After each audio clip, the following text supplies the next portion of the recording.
So our first stop in the south side of Dublin is the iconic Temple Bar.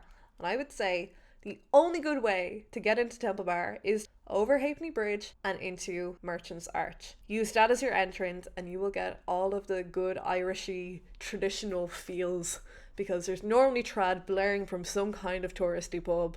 And I would say go into one of them. Try and just embrace your touristy self, feel the cobblestones beneath your feet, grab a pint, and just embrace it. Right, so Temple Bar is chock full of things to do, so I'm just going to do little highlights of things that you may want to stop at. Number one, my favourite place to get a burger in Dublin is Bunsen, so that's in Temple Bar. Some people may not like it, but I really, really like it. It's a really good burger, so there's somewhere to get lunch. Boom. Meeting House Square.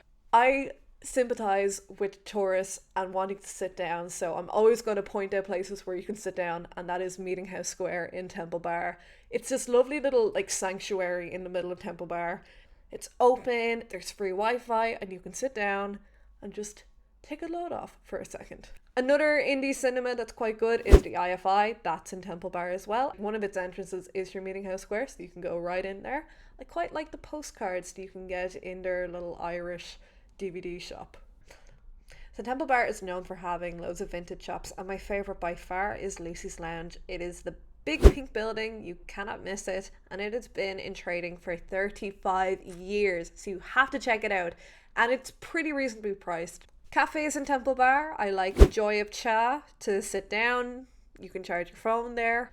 Burgali Cafe is lovely, they have a huge range of hot chocolates. Christchurch is one of two medieval churches that we have here in Dublin. Christchurch also has a crypt, so you can go downstairs and check out the goods, check out the old goods. You can check out the oldest episode of Tom and Jerry. Connected to Christchurch, right across the road, is Dubliner, which is a medieval museum. It's kind of for kids. I know that because I went as a kid and I loved it. They have this huge recreation of a Viking ship inside that is massive. Recent reviews that I've seen, I haven't heard as glowing as when I was 9 years old. So again, check it out on TripAdvisor. It's something to do. Speaking of Vikings, the Viking Splash Tour always seems really fun. You'll see them driving around Dublin screaming "Rah!" with Viking hats on, just at random pedestrians. I've never been, but I heard it's really fun, so check that out. While you're in this area, you might as well check out the oldest chipper in Dublin, which is Leo Burdock's, and it has been in business since 1913. So get some chips and salt and vinegar and maybe some fish. Eat the chips. As you're walking back from where you came, go on to Dame Street. Cafe Azteca is a really good authentic Mexican restaurant. Now it's quite small a place, but I've been there before and it's really nice. On Dame Street you're going to get to 123 if you want to go to the Guinness Storehouse. Now everybody does the Guinness Storehouse, so it seems to me like it must be a pretty good tour. You get a free pint of Guinness, but just a tour of how Guinness is made. As you're walking down Dame Street, you're going to go towards Dublin Castle, and the grounds around there are really nice. Within the Dublin Castle grounds is the Chester Beatty Library, which is, weirdly enough, a giant collection of Chinese artifacts. Some Irish fella was really rich and bought all of these Chinese things, and now there's a museum of them in Dublin. It's free admission, and there's a little rooftop terrace that you can go to during the day before 5 p.m. As you're walking down towards Dame Street, you can pop into the Gay SPAR with, to get a sandwich or something like that. The reason why it's called the Gay SPAR is because it is right beside the George, which is our second Dublin gay bar. It is the first gay bar that was ever set up in Dublin, and they do really good shows and drag shows and karaoke and table quizzes, so I'd say it's worth a look.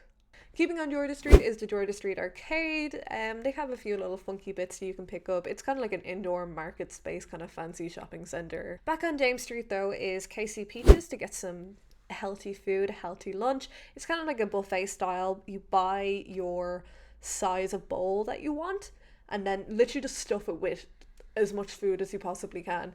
Go upstairs, the views are lovely. So as you reach the end of Dame Street, you get to College Green. And the college that we are referring to is Trinity College. It's the most famous college in Ireland. Famous alumni include Samuel Beckett, Oscar Wilde, Joffrey from Game of Thrones. I've seen them around. Just saying. On a sunny day, everybody flocks to Trinity College and goes to the Pav. The Pav is a pub where you can buy cans and you can sit out on the green and have a drink. And that's something that locals do all the time. Actual attractions in Trinity College would be the Book of Kells, a really old book that was handcrafted by monks. Every day they turn a different page, so you can come every day and see every page of the Book of Kells. Why wouldn't you do that? But the real treasure of the Book of Kells is right upstairs after you get through the tour, and it's Marsha's Library. Marsha's Library, I always see popping up on like articles that talk about really beautiful Harry Potter-esque libraries, and it's exactly that. It's not actually a functioning library anymore. It's more of just a pretty place. But my, what a pretty place it is. Another place to sit down is the arts block. Go in there and you can charge your phone. Just pretend that you're a student and you'll be okay. You can also get out from the arts block onto Nassau Street. So when you're onto Nassau Street, you have the option. You have Grafton Street, or you can go towards the National Museum. We are going to go to the National Art Museum first. So National Art Museum, free admission. It is a gorgeous museum that's been recently renovated, and it has tons of art. It has Picasso and Van Gogh, and its main kind of attraction is a painting called The Meeting on the Turnstairs. Meeting on the Turnstairs is only open for 2 hours a week, on Thursdays from 5:30 to 6:30, or from Sunday 2 to 3 p.m. This is the place where you want to go if it's raining outside. It's a really beautiful building. Check out the Irish stained glass as well. That's one of my favourites. Going onwards up Nassau Street, we're going to go to Merrion Square. And what you're going to see is our third statue stop. It is the Oscar Wilde statue, my personal favourite statue. Who has a favourite statue? Apparently me. The Oscar Wilde statue is situated in Merrion Square, and he is looking onto his old house that he used to live in. There's like plaques with his epigraphs, and there's also a statue of his wife Constance, who is naked and pregnant and staring over at him accusingly. I don't blame her, considering, I have a nickname for the statue and I'm quite nervous about saying it, but listen, don't blame me, blame Dubliners. People call him the queer in the square, or the queer with the leer. Merrion Square itself is quite nice. It has a playground, and during the summer there's quite a lot of open air cinema screenings and stuff like that. Keeping in mind, if you are going to go to one of those open air cinema screenings, it does get very, very busy, so book in advance, get there in time. Across the road is the National Museum of Ireland, and it's basically taxidermy, the museum. Like, forget Dublin Zoo, here's where you're going to see Irish animals, and they're stuffed. I know it's a little bit gross, but it's free in, and it's actually fascinating. It's in a gorgeous, like, oak building as well. Waste 2 hours there, just staring at some dead animals. And it is wonderful! You probably noticed by now that the south side of Dublin has a lot more parks, and I'm just realising it too. So we're going to another park, and it's Stephen's Green. Stephen's Green is probably our most famous park, other than Phoenix Park, and it's, thank God, an awful lot smaller. It houses many swans, and it's just a nice place to go to kind of cool off in the summer and sit down and have a sandwich if you're like, shopping on Grafton Street or something. Outside Stephen's Green Shopping Centre is the Gaiety Theatre. Now, during the summer, they have a residency of Riverdance, and I'm not gonna lie, lads, I've seen Riverdance before, and it's really good. So if you have the money to go see Riverdance, I'm gonna recommend you go see Riverdance. It's a genuinely authentic Irish thing. You're not gonna get it anywhere else, and it's so good. So now we're on to Grafton Street, which is basically our version of Oxford Street. So this is like our shopping street.